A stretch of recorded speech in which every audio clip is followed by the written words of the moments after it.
Hi, and welcome to The Curling Show, the podcast that brings you interviews with the sport's top athletes and the people who shape the game. I'm Dean Gemmel, and after a holiday hiatus, we're back with another edition, made possible by the support of listeners like Anthony Reamer of Calgary, Alberta. Just off a 24-hour shift at the fire hall and on the way to a practice with his Alberta firefighter team, current men's world champion John Morris, welcome to The Curling Show. Thanks, Dean. Always good to be here. Hey, the pampered elite-level curler, that's after a 24-hour shift at the fire hall. Are you ever tempted when you're at the fire hall at 3 in the morning to give a quick phone call to, say, to Feng Sheng Wang or a state-supported curler like David Murdoch? Actually, we usually, most of the time, between midnight and 6, we get to be able to catch a couple of Z's. But no, that's funny though. You might want to get their phone numbers, have them in your thing and in your cell phone, and all you guys can start doing that. Whenever you're working, you can call them. Yeah, discuss a little strategy at 3 in the morning. Yeah, sure. Call Dave or call Feng Sheng Wang and just see how they're doing with their good night's sleep, right? I hear you. Good idea. Hey, painful as it might be, let's talk skins. Last year was Glenn Howard who came away relatively empty-handed, struggling in the first game on the ice at the TSN Casino-Rama Skins. This year was you guys. Skins is always a roll of the dice, but it still must be frustrating for a team like yours to leave that much money on the table. Well, you know what? Both years, last year our first game against Gushu, and this year against Furby, it pretty much comes down to one shot. And it's, the Skins is sort of set up that way that it creates a lot of drama for the end, and that's how everyone. If I was a fan, that's what I want to see is one shot for all the marbles. And last year we ended up drawing the button to beat Gushu, and this year Dave Nedwin played awesome, and he made a great shot against us. Even before his last shot, I probably would have rather been in our position than his, and he made a peach. It was, the one frustrating thing is, that's Dave's bread and butter is that soft weight tap back sort of stuff, and he made them all game, and he made it again in that final end. So it was a great game, and sometimes you're on the right side of the inch, and sometimes you're on the wrong side of the inch, and looks like we almost got skunked there. So we'll probably be eating crap dinner for the next couple of weeks here, just to as we're licking our wounds. Little KD to keep you going there for a while, is that right? That said, you made a beauty in 8. Dave made a great one on his last. You made a beauty to set things up. But it was pretty clear that your team was struggling with your rocks, and both teams were battling the ice conditions. Now, you must have practiced with these stones, but when did you guys start to realize you had a bad set? Well, we actually got a couple of practices in before the event started, and it's a little bit different, though, when you're practicing. The ice is usually pretty crisp. It only has been a couple of ends that have been played on it, and there's no fans in the seats. So when the game situation arose, as the fans piled in, the ice got a little bit softer, and the problems with our rocks were exaggerated. And unfortunately, it's all hearsay, but I heard a couple of things about the rocks that were they were being used experimentally, so it wasn't their first time, or it was their first time being used in a big competition, which is a little bit frustrating because of an event like this, you want to be able to provide entertainment for the fans. And the best way to do that is if you have great ice conditions and great rocks, so you can play with the utmost of confidence. So that was a little bit surprising, and we definitely did struggle with those. And I heard that the 3 or 4 rocks that we could make a shot with, they ended up changing for the final. So last year we had the second game, and there's definitely a benefit to playing in that second Skins game or semifinal than the first one. We've been in both positions, and this year Glenn Howard had choice of color, rock color, going into his semifinal, and he told the officials that he's not going to choose the rocks until after the first semi, which is rightfully so. That's exactly what we did last year, and we were able to watch Glenn and Wayne play last year, and they had a lot of trouble with the ice and rocks, and we picked up on which set of rocks would be the best to use, and we used them in our semifinal, and it definitely helped us against Gushu. And this year, Glenn saw us struggling with those yellow rocks, and he ended up choosing red rocks. And it was a bit for us, obviously, when any event you go into, you're hoping to come out on top, and it was just a bit of a frustrating one. But Casino-Rama did an awesome job. We've been there the last 2 years, and they've been an outstanding host. And TSN always does a great job there. And even when you do poorly, you can't help but have a great time while you're there. And we're looking forward to getting back next year and redeeming ourselves a little bit. Yeah, I mean, it is a first-class production. It's a little too bad that some things like the rocks and the ice were challenged and suspect. But what do you guys do, just for other curlers out there, what do you guys do to check rocks when it is a set you don't know? Well, looking back on this event, I think we could have done a couple things differently. What we usually do, and when we have time, is, for us, the most important thing is making sure that our rocks are consistent, because the last thing you want is when you throw a rock how you think you should throw it, and it ends up in the spot you don't think it is. And so what we should have done, I think, a little bit differently, and what we've done in the past at Briars and provincials and world championships, is to test the rocks. We usually we have a guy on the clock, and he's taking split times, and we all throw to the same broom, whether it's down the center line or edge of 8 foot or middle of 12. All of us throw to the exact same broom, and the way we train and practice, we like to think our deliveries are all very similar, so that if we're throwing at the same broom, the rock should go in the same spot. And throw into the mix that you're taking times, consistent times. So if we're all getting 3.80 splits, and we're all throwing middle of 12 foot, the rock should go to the same spot. And if a couple of rocks are coming up considerably short, so if Kev's trying out the 7 and 8, and the 7's coming up 5 feet short every time, then I'll try the 7 and 8. If I get the same that same indication, then we know that we have a slow rock with the 7, and we give it to Benny Heaps. So that's usually what we do, and I don't think we did it well enough in Casino-Rama, because obviously we didn't have a real good grasp on those rocks, and it sort of bit us in the ass. And it's a little different than a usual event too, like a Briar or a World Championship or even a Grand Slam, when you can see Grand Slam, the rocks, but you can see what other players are throwing as well. Whereas with Casino-Rama Skins, you've got one game. Yeah, it's definitely a shortened event, and that's why you really got to take advantage of those that practice time. And we'll be hopefully going into it a third time next year, and we'll be able to learn from our mistakes here. So. Hey, pre-Skins, there were some of the bluntest comments in recent memory by both Kevin and Randy about their personal differences. Now, the three of you guys don't have that history, but does your team have to guard against letting emotions enter a game when you play that team? Well, you know what? I think for a team like Furby, it inspires us, to be playing them, just like I'm sure it inspires them to be playing us. That's why, if you look back at the stats, probably in the last 10 games we played, both teams are, I'd say, in the 90s.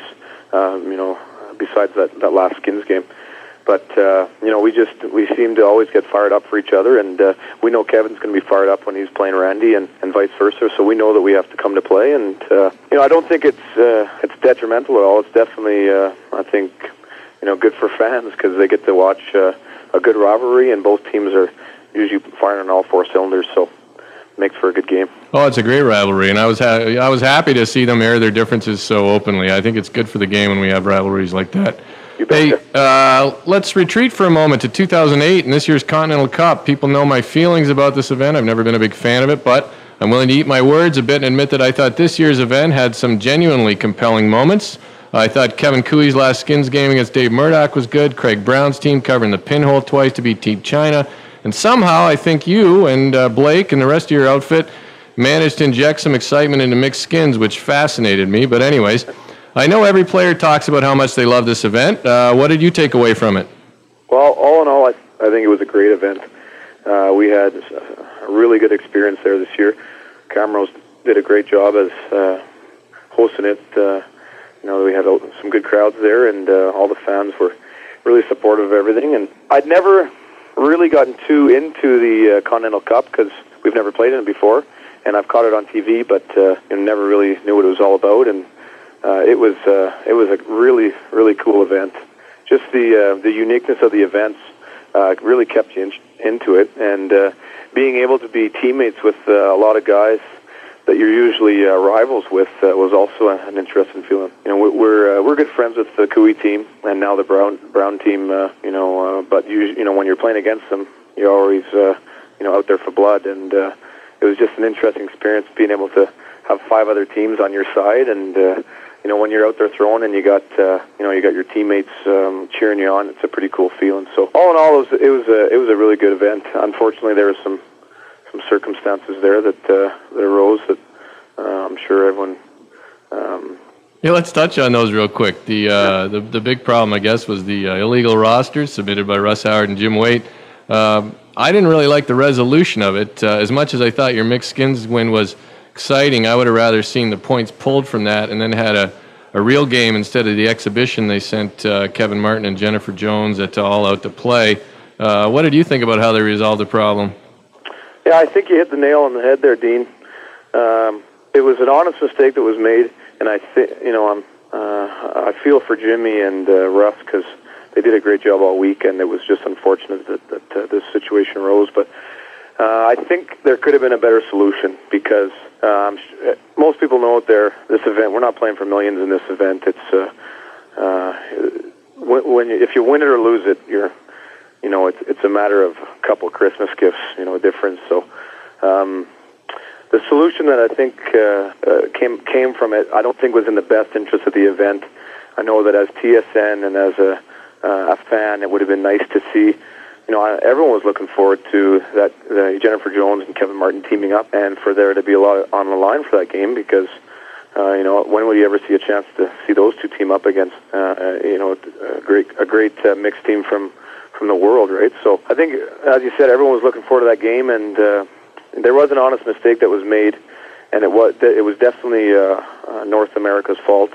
I just think that there could have been a better solution, and if it was myself in that position, or if Jimmy came to us saying, this is the mistake that was made by Team World, we're thinking of taking these points, I'm sure everyone on our team, or at least a majority of our team, would have said, I don't think it's right to take points. No matter what happened, just taking points, I just wish there was a better result because I think that, everyone in the event there was a really good friendly rivalry going on, and I think we had to put the event first in this situation because bottom line is that the fans and TSN want to put on a good show. I agree with that, John, and I think the Europeans were in a tough spot and acted fairly graciously, I think. But my concern was that once the mistake was made, an event that is already an exhibition of sorts ended up turning 2 games into exhibitions, and I think that's the part I didn't like.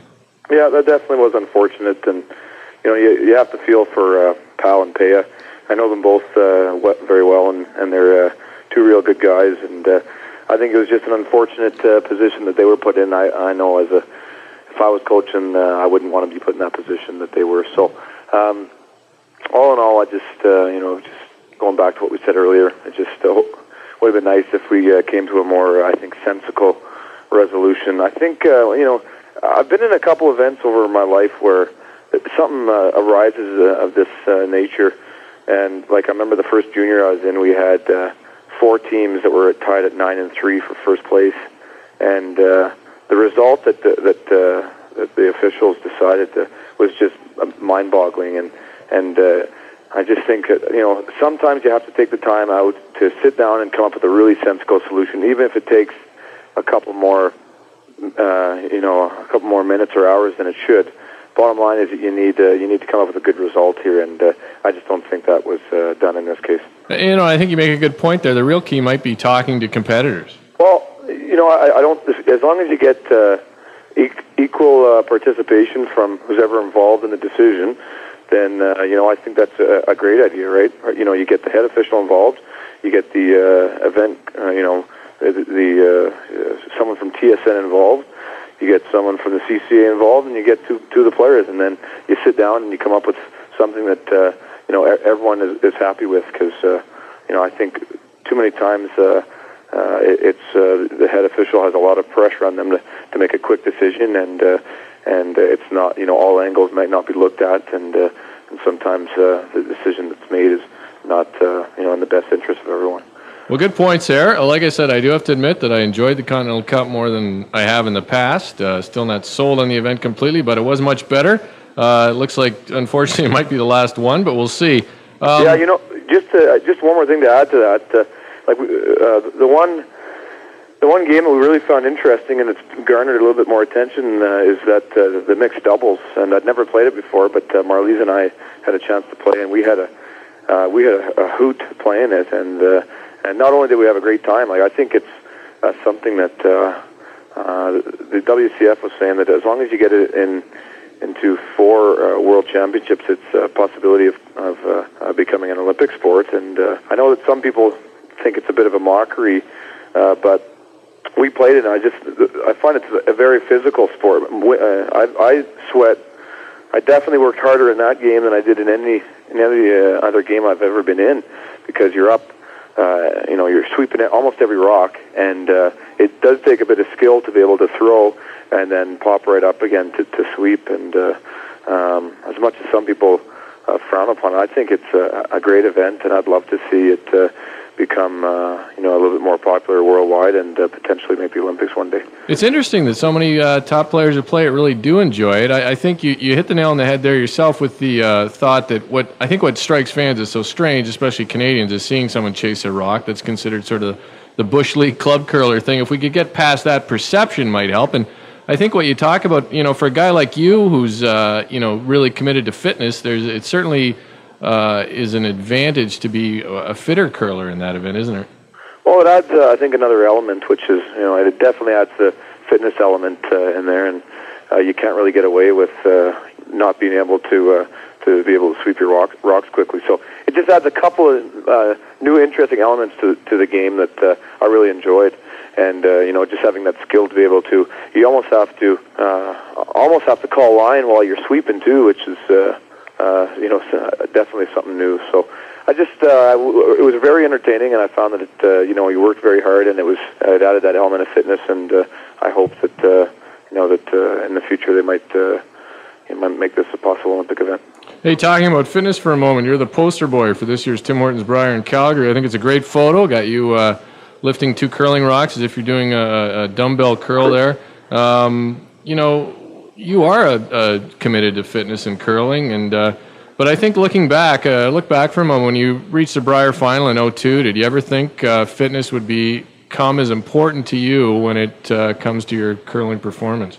When I was coming through juniors, I was coming through in the days of, when Eddie Wernick was big, and Russ Howard, and Wayne Madaw, and although they were all really good curlers, no one ever really talked about the fitness aspect of the game, and we grew up with the, I remember Eddie Wernick and John Kawaja saying, all you got to do is know how to drink, draw, and win, and then you can be a good curler. So, but I think the way that the game's changed, back in 2002, we didn't. The only reason we went to the gym is because we were in university, and we had an annual trip to Mexico, and we didn't want to embarrass ourselves, while we were on the beach. So, but nowadays, especially the last 2 to 3 years, our team and myself individually have trained harder than I ever have before for any other sport, and it's paid big dividends. I think that's what separates our team and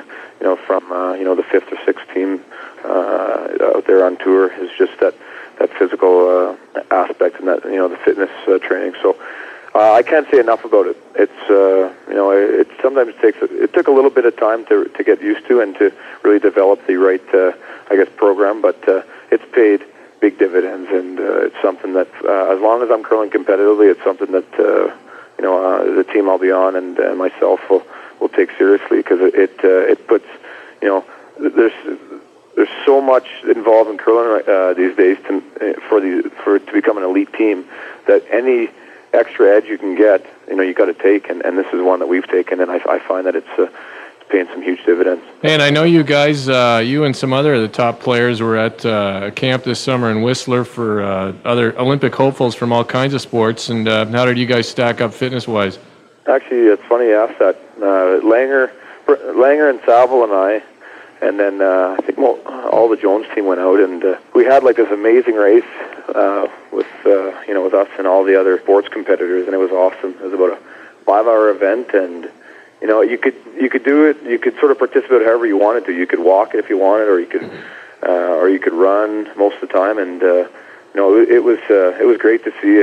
A lot of us curlers were keeping up, and not only keeping up, but sometimes outlasting some of these other sports. So, I owe that definitely to the fitness training that I did in the off season, and it was a pretty cool feeling. Like, because I know that a lot of the other sports hadn't met a lot of curlers before, and might have had a different opinion of us if seeing some curlers on TV, and it was nice to be able to hold our own and to give curling more of a fitter name, I guess.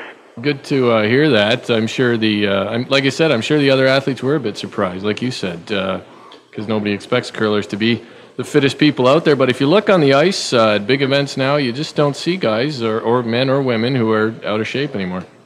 No, especially with sweeping. You need to have a really strong core, and you have to have it develop some of those muscles that you specifically use when you're sweeping. So it makes a big difference.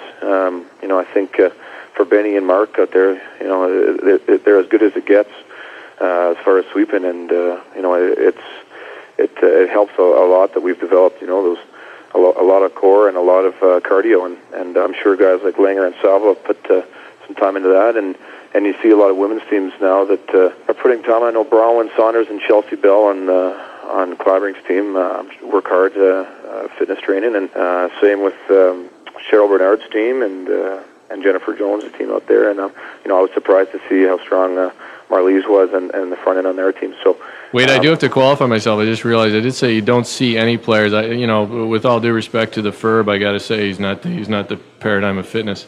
No, there's still a lot out there that I don't know if they really take that element too seriously yet. But as I said, it's just a matter of time before you're going to see most players on tour doing that, and I just think it's something you need to do in order to get to that next level. So. Hey, finally, John, you haven't been on since last season, which was about as good as it gets for your rink or any rink, but still was a bit of a journey for you personally with the broken bones in your hand, and some in the media seemingly intent on painting you as the bad boy of curling. Was as good as it was a bit of a roller coaster, I imagine. Yeah, it was definitely an interesting season. It seems that every time we make the Brier, something happens, within a couple of weeks before that. So that's right. Some people may not remember you were hit by a car the season before. Yeah, so we jokingly said that this year, if we make the Brier, I'll be confined to my house for those the 2 weeks between the provincials and the Brier. So we got to make it there first again, and then I think we'll deal with that situation. But yeah, it was definitely a bit of a dream season for us. We had a good tour season, and then we're able to have a great Brier and deal with some adversity, but bounce back at the Worlds. And it was definitely a great season, and it's been a well after last season, which was so good. You guys are, and you're in that direct spot into the Tim Horton Roar of the Rings. This season, maybe not quite the performance levels we've expected in the past from your team, and maybe just a slight dip. Has it been a little difficult to either maintain intensity, or is there even a bit of a concern that you don't want to have your huge year this year when you really want to be trying to peak next year? Well, definitely you want to be peaking by the time you're at those Olympic trials, but you're right. We have had, although I think we're number 1 or number 2 on CTRS and on tour, we haven't, had the type of season that we expect out of ourselves. And I think there's a couple of different factors that are involved. But personally, I just think we haven't worked as hard as we have in previous years, and maybe subconsciously we know that we already have that Olympic trials berth. And but it's been a little bit disappointing that obviously the skins game was a bit of a disappointment, and we haven't done as well as we have wanted to and have done previously in the slams. So I think we're definitely going to put a bit more time and effort into the new year. We have a lot of big events coming up, the provincials, a couple more slams, Canada Cup, and we definitely have to work a little bit harder because we've probably let it slip a little bit. And although the average curling fan might not be able to tell, as we're still doing well on tour, but I'm sure other teams out there, and personally, I can definitely. Last year at the Worlds and the Brier, we were playing in the 90s consistently, and that's what you have to do to be able to be a dominant team out there. And right now, we're probably, in the 80s for sure. So we've dropped, 5 or more %, and that won't cut it to if you want to be a dominant team out there. So it's interesting because like you said, I mean, you're still number one in the standings, and I think all but maybe one other team would trade their season for yours in a heartbeat. Yeah, but as I said, that's our expectation is to when we're in big events, we want to make that final at least, and we've just been a little disappointed that we haven't been there. And I just find like our play early in the season, we're making the right shots at the right time, and that's how we won 3 or 4 events early on there. Kev really played well to keep us in a lot of them, and we just haven't been firing on all 4 cylinders. And I think we have to really we're really keen. Actually, we had a meeting. Just over the holidays about the rest of the season, and I'm going to be going up to Edmonton a lot more than I have earlier this season to get some good practice in with our coach and Mark and Kev, and we want to get back on track where we're consistently shooting in the 90s. And, what's a team practice from our Team Martin like, anyways? Well, just to put things in into perspective a little bit, I'm going up before the BDO. Winnipeg Slam. I'm flying up Tuesday morning. Usually I go 2 days in advance, but I have a Sam Roberts concert I'm heading to here in Calgary before that. But anyhow, that's sort of irrelevant. But no, it's not. Sam Roberts concert is not irrelevant. But anyway. Yeah, good Canadian band, man. Yeah, there you go. I like the Rural Alberta Advantage, actually. That's my new favorite Canadian band. Who's that? The Rural Alberta Advantage. Look them up. Yeah? Really good. I'll have to check them out. Yeah, real good. Right on. So anyhow, I'm heading up to Edmonton on Tuesday morning. We have a practice scheduled for 10 a.m., a 2-hour practice with our coach. And then we're going to be hitting the gym right after for 2 hours with our trainer. And then go for lunch.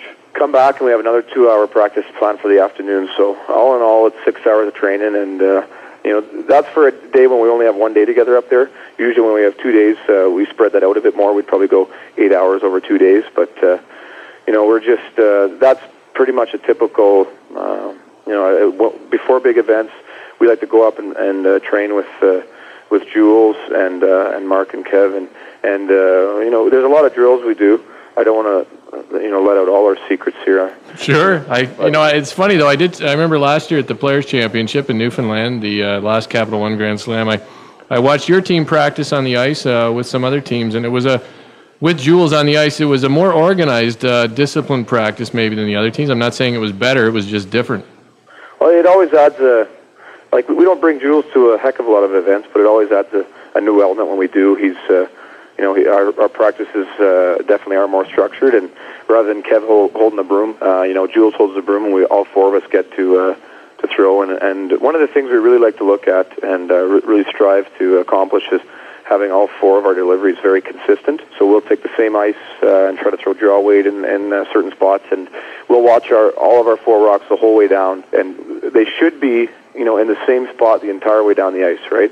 All 4 of us, and that just makes it a lot easier for Kev to hold the broom because he knows what all the rocks are going to be doing. And it also makes it easy for us to pick up bad rocks because if we're all throwing it consistently and one rock's curling a heck of a lot more than other rocks, then we can pick up on that pretty easily. But yeah, you're right. It's nice to have Jules at some of these events, and he adds another element, not only in the pre-event practices, but he does a lot during the event that really helps us out too. All right, John, we've arrived at the run back. Give you a topic, give me your thoughts in 1 to 3 words. All right. The Ontario provincial playdown format. Needs some work, for sure. Hey, nice to see you in on Curling Zone there, weighing in with some opinions. I really do like it when the top players get in there and voice their opinions. I wish someone from the OCA would maybe get in there and come back with a response, but... well, you got to hope that they're tuning in to hear all the grumblings, but... it's amazing how some of these associations, like I'll put out the Saskatchewan and the Alberta Curling Association for being, taking the bull by the horns and being progressive in their approach. I know that they've made some numerous changes over the last 5 years, and it's it was I'm sure it was a tough decision for them to make to have those changes made. But as players, it's been very refreshing to see that. It's maybe the first and second year they didn't find the perfect system, but we kept working towards it. They kept asking for feedback from the players and kept trying to fine-tune it every year. And I think they have really good playoff formats here in Alberta and Saskatchewan, and it's amazing to see that you have some of these associations that are really taking progressive steps forward, and then other ones that it's like, it takes 10 years to change the time of a game from 70 minutes to 62 minutes. You know what I mean? Like, right. It just takes forever to make some of these decisions. And I'll give my dad a quick shout out here at the Northern Ontario Curling Association, because I think they listened to players last year and have improved their system this year as well. Yeah, so I wish that more associations can try to make those approaches.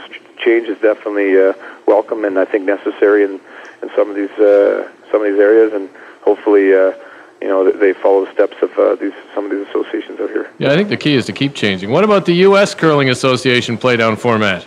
Actually, I was watching this last weekend, and it was tough to keep track with who made it to challenge and who made it to the trials, and so I think again, I think some of these playdown formats have to be. I was talking to a teammate on the phone about this. I'm amazed how there's not a set, a structured sort of playoff system or Bonspiel system that's in place either with the CCA or the World Curling Tour, that event organizers and draw masters can't just go to this event and say, okay, it's a 32-team triple or all the round robin formats that are possible, right? And just plug in these events. And say, okay, we've got 19 teams, we've got X amount of sheets of ice. Here's how you play it. Yeah, you'd think that all this would be like we've been curling, and I'm sure we've played every different format of event, for eons, and I don't know why someone doesn't, take all these events, all these possibilities, and put them on paper, and so then you would reduce the chance of having this problem in the future, because you just have to go to this website and plug in these certain formats that you're going to be using in your competition. It's amazing that that's not in place yet. Maybe it's a good format for a private enterprise venture, a good idea for a private enterprise to do that. Have a site and charge people to do that. But anyways, Mark Johnson qualifying for the U.S. curling trials in Denver. Mark's a great guy, and it's just great to. We played him once this year, and they have a good team and really nice guys, and I think the U.S. Playdowns right now is wide open. I don't think you have any teams that are too dominant this year. So who knows? He could be the guy. Yeah, he's certainly a favorite for sure. He's getting right through there. The Vegas Spiel in Lindsay, Ontario. Now actually an Ontario Curling Tour event. It's a beauty. I miss it. That's for sure. Yeah, you've had some good times there, I think. Yeah, we never went in with our competitive men's team, but you always take sort of your. Like I took a Laurier alumni team there, and we've always had a great time in Lindsay. And actually, a funny story about my old friend Pat Duggan, who I went to university with. We used to always call him Hacksaw Jim Duggan, named after the late famous wrestler there from the States. And this one year we're playing in it, and every time Pat would step on the ice, we'd call him Hacksaw. And so we'd go out one night in Lindsay, and late. Lo and behold, it was a late one, and lo and behold, the next morning we wake up and Pat's sleeping next to a U.S. flag and a 2x4. And if you can remember back from the old WWF days, that's what Hacksaw Jim Duggan used to come out of the ring. So he managed to accumulate those two items during the evening. And and then actually the game that we played in the morning, Hacksaw brought it out, and he wore the U.S. Flag as a cape, and he had the 2x4 as a broom to sweep us. And every time he would slide out, would yell, "Oh!" You really need to know your WWF history to get that. Yeah, you bet. Yeah, you have to brush up on that. But anyhow, it's a great event, and I'm sure if I ever am back in Ontario, I'll be heading down to that one. Team Pat Simmons season. A struggle. Yeah, it's they've always been streaky, but they're just sort of slumpy this year. I noticed that Pat was holding the broom differently when he threw at the start of the year and went back to the old way recently. Yeah, he seems like he's always played his best when he's got that broom out there right to the side, and you actually have to watch out because it pretty much extends right to the boards, and if you're not careful, he'll be taking you out. But yeah, it's unfortunate that they're such a great team, great guys, and I know that in the past, Pat's has sometimes had to stand on his head, to win games for them, and I think that early on maybe Pat just came down to earth a little bit and and I know that every time you look over, it looks like they're struggling a little bit. So, but they're good guys, and they're they're strong mentally, and I'm sure that they're going to turn it around come the playdowns and give that province a good run for its money again. Speaking of Saskatchewan, Chris Heikert playing with Glenn Despins. Oh, the hatchet. Yeah, he's back. I just noticed in the roster there. He's playing second for Glenn Despins. That's a little bit of a fiery crew. Well, look out. Hopefully he recovered from his black eye he got earlier in the year. Rachel Holman winning the Ontario Junior Women's title. Long time coming. Sure was, and congratulations to them and your dad, Earl, who coaches them. But not to diminish the teams that have won previously, but they've been such a good team for a long time. And finally, Pat Ryan, alternate for Pete Corner at the Ontario Men's Provincials, as reported by George Carries on the Curling News blog. Yeah, I was just reading that. That's amazing that... I didn't know Pat was living in Toronto. No, neither did I. The last I heard, he had won a senior championship out of Alberta here. So, I think we call him the Cat. I think he can still play, and I'm sure that if he gets a chance to get in there, he won't disappoint. Yeah, it seems like there's a good chance he'll see some action. All right, John, I give everybody a chance to name their sponsors. I know you guys signed up a good new one this year in Uncle Ben's, so you're eating lots of rice, but who else is in the mix? Yeah, Uncle Ben's has come on as our title sponsor this year, and it's been great to have them. And I get a little bonus with unlimited free rice, so save a little bit at the grocery store this year. And it's not just the minute rice, is it? It's what else do they have? They have my favorite's the Bistro Express, where you throw it in the microwave for 2 minutes and she's ready to go. So Bistro Express. Yeah. So so we have Uncle Ben's, we have Fugro, we have Savile Systems, which is Bruce Savile. We also have H&R Block, and we have Gold Line. All right. And I think that's it. Well, it's good to see you guys have a good full lineup of sponsors, and it's nice to see, actually, I'm joking about Uncle Ben's, but it's good to see a consumer brand on the back of a curling team. Yeah, it's great to have them on board, and we're just hoping we can come up with a couple more W's for them, because they've been, actually, it's funny, the guy from our contact with Uncle Ben's has been to 6 live events now, and he's seen 6 live games of ours, and we're 0-6. Oh my gosh! You better tell him to stay home. And we've only lost about 11 games all year, so it's just been frustrating that. So we're telling him, you, next time you come to a game, we're gonna line it up with a junior team, so we get a W under our belts. Then you can come to some more. All right. Well, okay, John. It's always good to have you on. Good luck in the next Capital One Grand Slam in Winnipeg and the rest of the season. Thanks, Dean, and good luck in your challenge down there in the States. Go get them. Hopefully, you make that. Those trials. Well, we'll be trying. It's a tough challenge round for down here, but we'll give it our best. You can do it. Thanks. That's John Morris on The Curling Show. A quick shout-out before we go to a 2000 Men's World Curling Champion who managed to convince hundreds of new people to join The Curling Show group on Facebook and probably helped me pick up some new listeners. Thank you, Brent Pierce.